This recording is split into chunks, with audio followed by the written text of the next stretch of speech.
Ahora, ¿tú qué te pasa? Muy acelerado, ¿eh? Acabo de ver una película muy interesante. ¿De qué trataba? No, espérate. Para empezar, está en blanco y negro todavía. Y sonaba con el audio como estática.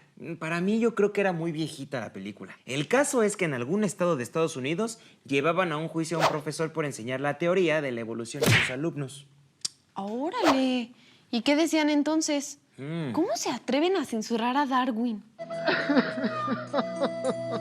Tomaban el Génesis de la Biblia como evidencia, según ellos, irrefutable, de que la teoría de la evolución no era válida.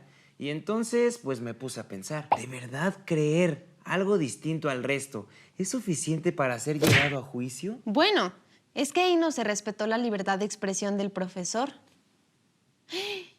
¿Qué? ¿Por qué no hablamos de la libertad de expresión en el video de hoy? ¡Uy, va! Súper, a ver. Venga, acomódate.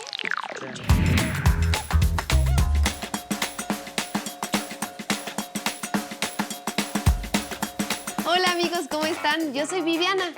Y yo soy Hugo, y juntos hacemos... Zamora Vlogs. Recuerda que en este canal tú tienes las preguntas. Y nosotros, pues no siempre tenemos las respuestas. Pero eso no importa. De hecho, es bueno, porque de eso se trata. De investigar, Aprender, compartir debatir. y escuchar a los demás. Bueno, hoy no se trata tanto de una pregunta que nos hayan hecho ustedes. Más bien se trata de una inquietud nuestra que viene de una película que acaba de ver Hugo. La película se llama Heredarás el viento. Y en ella un profesor es enjuiciado por querer enseñar en un pueblo bastante conservador la teoría de la revolución de Charles Darwin. La teoría de la revolución, revolución. En realidad lo que quería decir Hugo era evolución. Perdón. Y bueno, más que preguntarnos que quién ganó el juicio, nos pusimos a pensar, ¿no tenía este profesor la libertad de enseñar esta teoría en ese lugar? Y pensamos que hubo una falla en su derecho a la libertad de expresión. Pero para ustedes, queridos suscriptores, díganos en sus propias palabras, ¿qué es la libertad de expresión? ¿Cómo creen que se ejerce? ¿Tiene o debe tener algún límite? Les daremos unos minutos para que compartan sus respuestas en clase y que su profesor los oriente para este pequeño pero muy interesante debate. ¿Qué tal? ¿Cómo les fue con el debate? Bueno, para esclarecer un poquito más qué es la libertad de expresión, les traemos esta definición. Parafraseando el artículo 7 de la Constitución mexicana, tenemos que la libertad de expresión es la posibilidad que tiene cada ciudadano de difundir información, opiniones e ideas por cualquier medio sin que la autoridad pueda restringir la difusión de estos. Esto incluye a medios orales o escritos, teniendo la posibilidad de difundir nuestras opiniones e información, como mejor nos parezca. ¿Llegaron a una conclusión similar? Y es que cuando se habla de libertad de expresión, hay mucho, pero mucho que se puede interpretar a partir de lo que pensamos. Pero sinceramente, la libertad en cualquiera de sus formas es de las cosas más difíciles de legislar. Pero ya llegaremos a eso. Volviendo al ejemplo de la película que estamos pasando por alto, algo muy importante. La época que representa la cinta, y es que a lo largo de la historia, la libertad de expresión ha tenido muchos cambios. E incluso hubo una época donde no pintaba para nada. Pero comencemos por el principio. ¿Ya saben con quiénes? Espera, pero antes otra vez. Pero antes de empezar, hay que tener algo muy claro. Y eso es que el concepto de libertad de expresión viene dado en pensamientos mucho más modernos. O sea, en contextos donde ya se piensa, por lo menos en el papel, a las personas como iguales, sin distinción de género, color de piel, condición social, etc.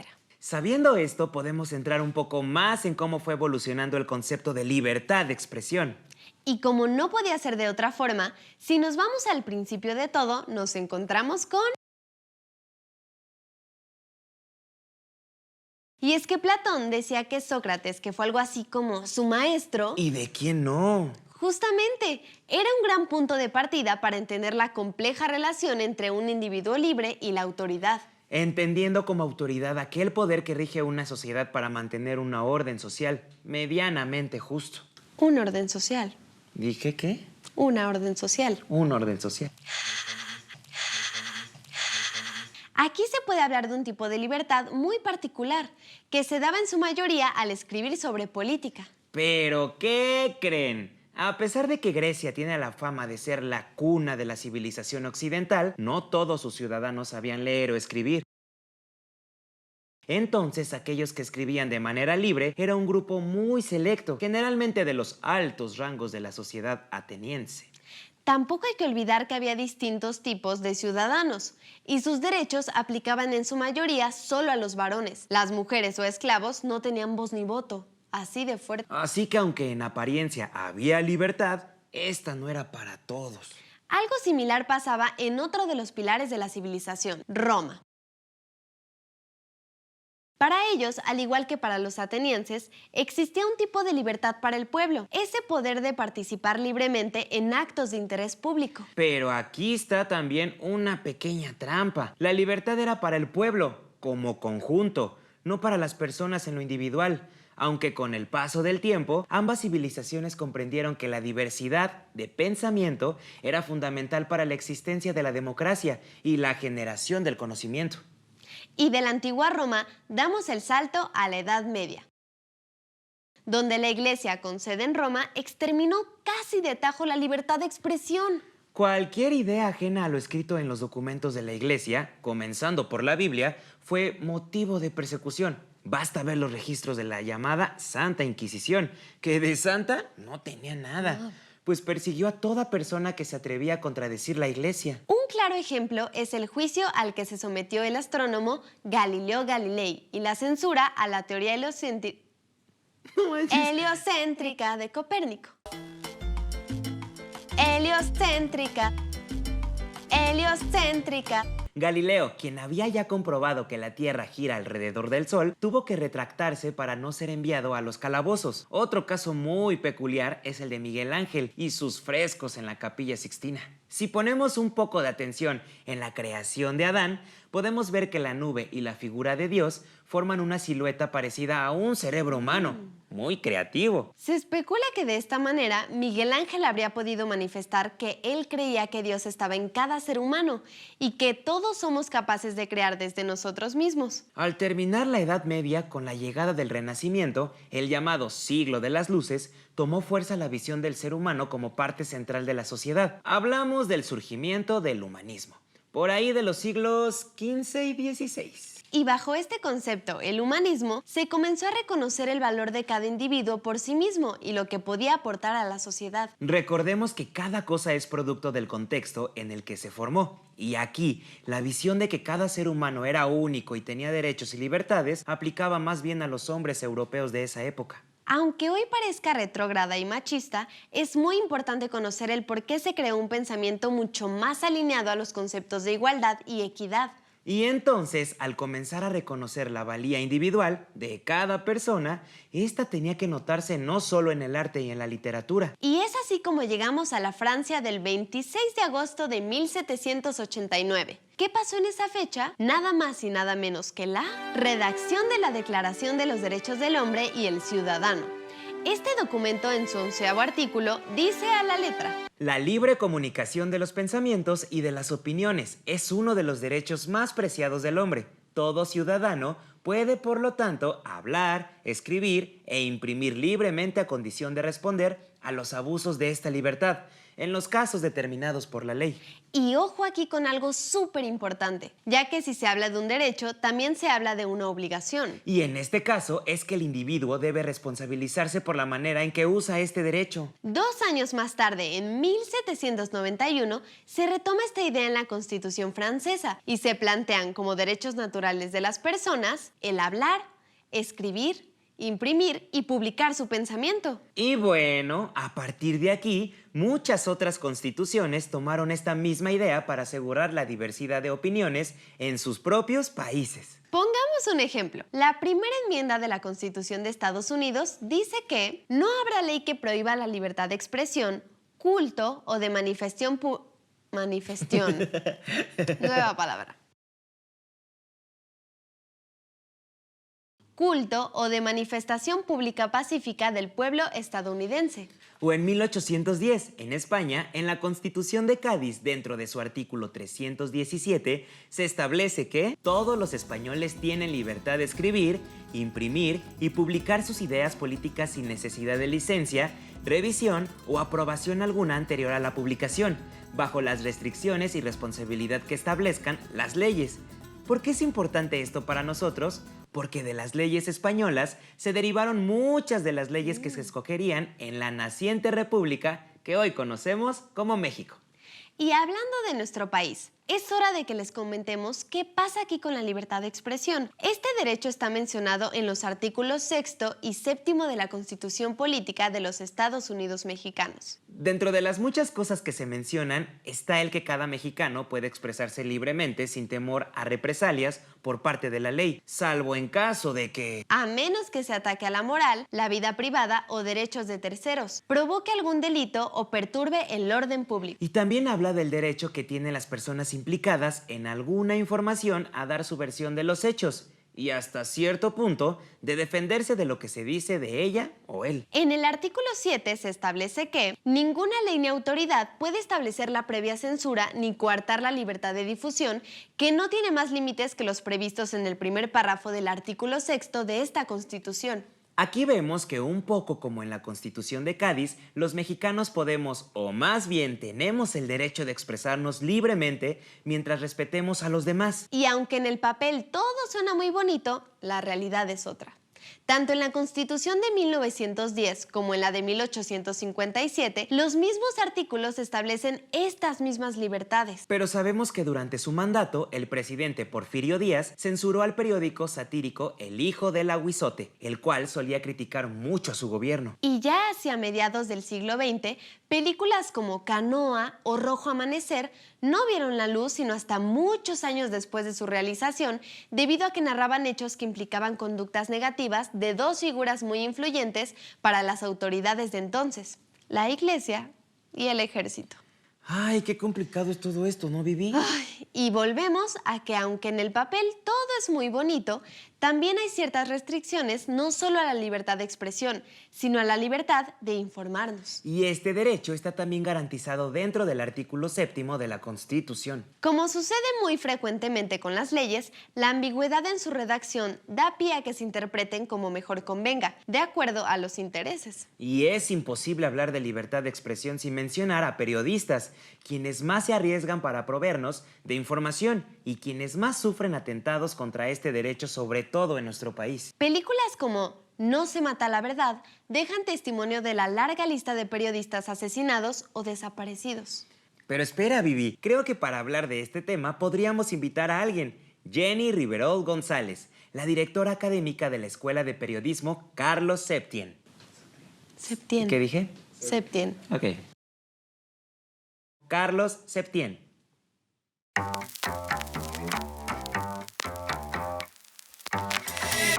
Hola. Hola. ¿Crees que existen en México las condiciones para hablar de libertad de expresión?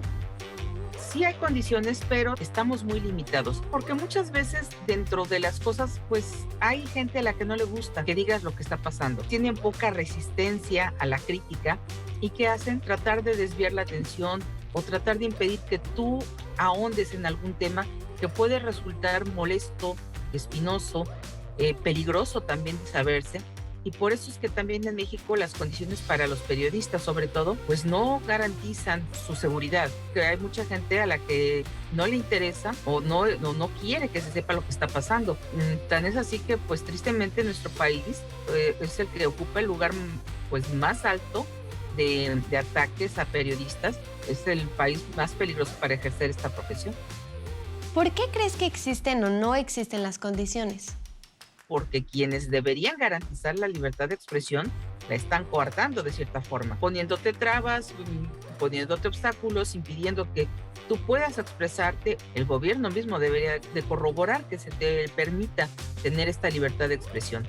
Y eso es lo que impide que el periodista lleve a cabo su función como nosotros desearíamos hacerlo. Ojalá tuviéramos garantizada la seguridad, pero no es así. Yo he tenido conocimiento de muchos egresados, alumnos, exalumnos, amigos, a los que les han privado de su libertad porque descubrieron algo que no le convenía a la gente que se supiera. No solamente los retienen contra su voluntad, han llegado a incluso asesinar a algunos. ¿Cómo ha cambiado la libertad de expresión a lo largo del tiempo en nuestro país? Pues ha cambiado muchísimo. Hay que tomar en cuenta que la democracia en México no siempre ha estado presente. A finales del siglo XIX, principios del siglo XX, tuvimos una forma de gobierno que se conoció como dictadura. Posteriormente, después de que Porfirio Díaz dejó el poder, vino una transición que fue compleja. Después tuvimos varios gobiernos en donde lo que menos se quería es que se dieran a conocer detalles de cosas que habían pasado, ocultaban muchas cosas. El tiempo en que Victoriano Huerta estuvo al frente del país, el tiempo en que Plutarco Elías Calles fue presidente. Te podría hablar de muchísimos presidentes en donde la prensa no tenía acceso a la información, o muchas veces se le compraba para que una de dos, o callara o que dijeran lo que ellos querían que se dijera. No ha cambiado mucho en algunos casos, han cambiado las formas, pero no ha cambiado el contenido. ¿A qué se debe que el periodismo en México es tan peligroso? En México tenemos muchos problemas de burocracia, tenemos muchos problemas de falta de conocimiento. No se le da a ciertas profesiones los recursos para que puedan desempeñarse de forma adecuada. Muchas veces el periodista quiere hacer cosas, pero no te dan las herramientas. Y no nada más estoy hablando del apoyo que debe tener por parte del país en general. Muchas veces los medios ponen el límite al periodista, es una de las situaciones. La otra, al ser México un país tan vasto, tan grande, tan diverso, pues hay muchos intereses de por medio en muchos lugares. Se vuelve muy complicado que tú quieras hacer una investigación, o muchas veces puedes ir a un lugar en donde la gente te va a dar la información, pero te pide que no reveles quién te lo informó, porque se exponen. Tienes dos opciones: una, no revelar tu fuente, y entonces puede ser que pongan en duda tu palabra, o bien que si digas sí fue esta persona, pongas en riesgo a la persona. ¿Qué le recomendarías a aquellas personas que quieren ser periodistas? Para ser un buen periodista tienes que tener algo que es amor a la profesión. Tienes que ser una persona que tenga un poquito, como les digo yo, un poquito de loco, un poquito de detective, un poquito de intelectual y un mucho de ser humano. Porque el periodista tiene que tener ese olfato periodístico para ver qué cosas pueden interesar a las personas. Como periodista yo tengo que ser la voz de las personas que no pueden manifestarse. Yo tengo que ser los ojos de los que no pueden estar en el lugar de los hechos. Yo tengo que ser los oídos de las personas que quieren saber qué se dijo pero no entienden. Y yo tengo que aprender a decirles las cosas en una forma tan sencilla que quede en ellos el interpretarlo. También tienes que tener un poquito esa, hasta cierto punto, sangre fría de no quebrarte, porque muchas veces ves injusticias o escuchas cosas que te duelen, pero tu labor es describir lo que está pasando, no ponerte del lado de uno o de otro. ¿Cómo se podrían mejorar de manera general las condiciones de libertad de expresión en nuestro país? Podríamos empezar por exigir que al periodista o a las personas que se dedican a trabajar en los medios de comunicación y de información, que se les den las herramientas necesarias, no solamente para realizar su trabajo, sino también para protegerse. ¿Qué es esto? Que conozcan sus derechos, que no se les impida tener acceso a la información. En teoría, los gobiernos, las instituciones deberían tener esta apertura y no la tienen. Entonces, sí tendríamos que exigir nuestros derechos, que estas leyes, como la Ley Federal de Transparencia, en donde se supone que nosotros podemos conocer toda la información que se da, y cuando tú vas y solicitas cierta información está denegada o no está disponible. Entonces nosotros, en lugar de conformarnos con eso, pues tenemos que recurrir a más fuentes, y si no me contestan en un lugar, ser insistente, voy a otro y voy con otra persona y voy a otra institución, y como siempre les he dicho, pues el conocimiento te da poder. Esa es la herramienta más importante. Si tú desconoces tus derechos, difícilmente vas a poder luchar por ellos. ¿Hay algo que podríamos hacer la gente de a pie para ayudar a mejorar las condiciones para los periodistas en México? La gente tendría que ser más empática hacia el trabajo del periodista. Cuando el público no es empático con el periodista porque lo prejuzga, no se dan cuenta que el periodista es tan humano como ellos. ¿Qué le dirías a todos los chavos que verán esta entrevista? Pues primero que nada, que no tengan miedo. Sí, es una carrera difícil, pero que no lo es. Como dicen, todo lo que vale la pena cuesta trabajo. Entonces es una carrera de retos, una carrera de investigación, una carrera en donde lo más importante es que tú vas a ser el portavoz de muchas otras voces, vas a ser el representante de muchas personas y sobre todo vas a ser quien exponga a los lectores, a los escuchas, en fin, a todo lo que está ocurriendo. Tú vas a ser ese enlace del resto de la gente con lo que ocurre en el mundo. Muchas gracias, nos vemos. Pues Viviana, me dio muchísimo gusto platicar con ustedes. En verdad espero que esto les haya abierto un poco el panorama. De verdad, créanme, lo que hagan, no importa lo que sea, háganlo con todo el corazón, con toda la pasión. Esta carrera es maravillosa, es lo máximo. Obviamente todos van a decir lo mismo en sus carreras, pero esta de verdad lo es. Cuídense mucho. Bye, cuídate.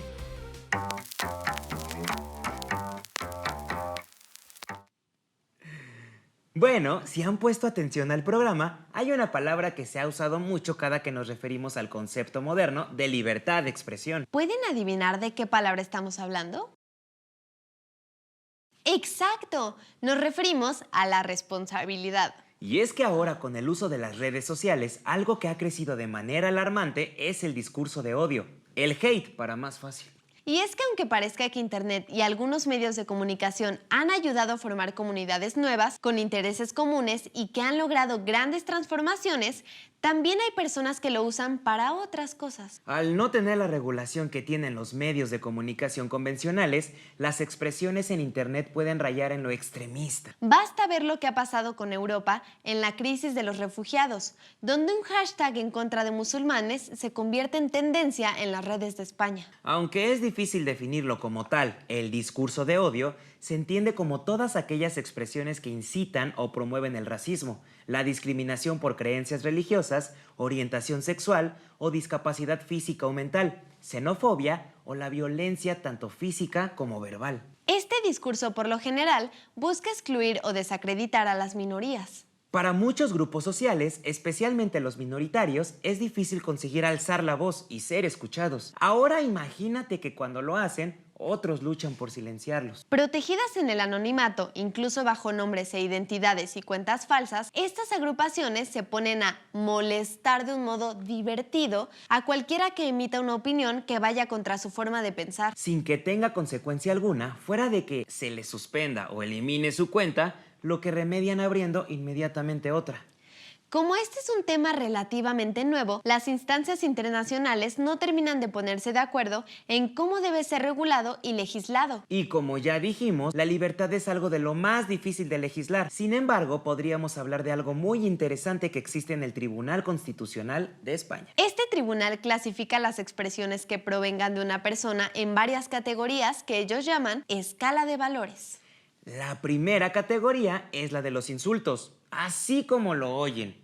El tribunal reconoce a los insultos como una expresión del ser humano, solo que en este caso los limita estableciendo que no cuentan con protección constitucional. Otra de las expresiones más difíciles de regular son las falsedades. Muchas veces se usan a manera de rumores con la intención de causar un daño en otra persona. Algo que este Tribunal Constitucional de España definitivamente protege son las opiniones, aunque establece que cada quien es responsable de lo que opina y se debe tratar con respeto a los demás, hombres y mujeres.